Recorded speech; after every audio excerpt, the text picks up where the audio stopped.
Shalom. Dans Jérémie 29, 13, Dieu dit: vous me chercherez et vous me trouverez si vous me cherchez de tout votre cœur. Par la grâce de Dieu, nous nous approchons finalement d'envol 2025, notre programme annuel de 21 jours de jeûne et prière auprès de Christ.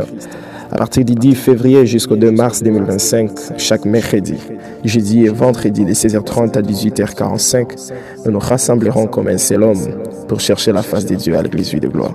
Ce programme est pour vous et moi une occasion, non seulement de consacrer l'année 2025 entre les mains de Dieu, mais aussi de porter en prière nos familles, nos entreprises, nos projets, notre pays ainsi que nos requêtes devant le trône de la grâce.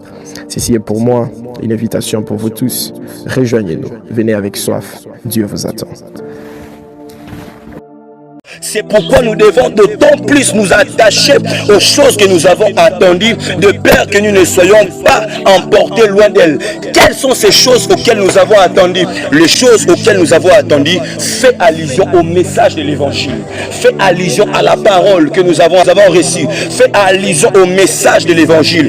Et le message de l'évangile, c'est quoi? Le message de l'évangile, c'est le message de la croix. Quand il était en train de dire sur les choses que nous avons attendues, il faisait allusion au message de l'évangile. Or, le message de l'évangile, c'est le message de la croix. Le message de l'évangile, c'est le message de la foi. Le message de l'évangile, c'est le message de la grâce. Le message de l'évangile, c'est le message sans complaisance. Le message de l'évangile, c'est le message de la vérité dans sa totalité.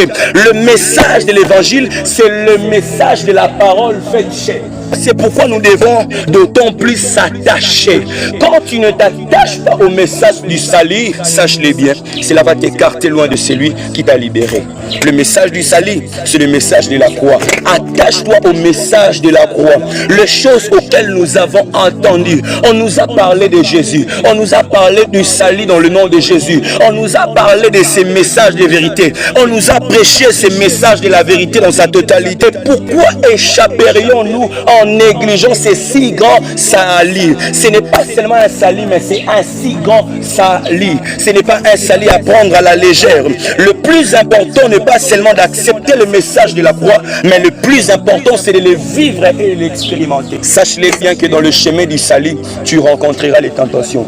Dans le chemin du salut, tu rencontreras les oppositions. Dans le chemin du salut, tu rencontreras les adversités. Dans le chemin du salut, tu rencontreras les forces maléfiques. Dans le chemin du salut, tu rencontreras la sorcellerie. Mais le plus important, c'est de les vivre et de l'expérimenter. Tu portes en toi le salut du monde. Tu portes en toi le salut des âmes. Voilà pourquoi il faut en être fier.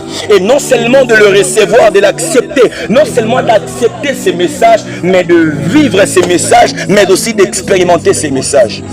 Beaucoup sont tombés dans l'apostasie. Beaucoup sont tombés dans les hérésies.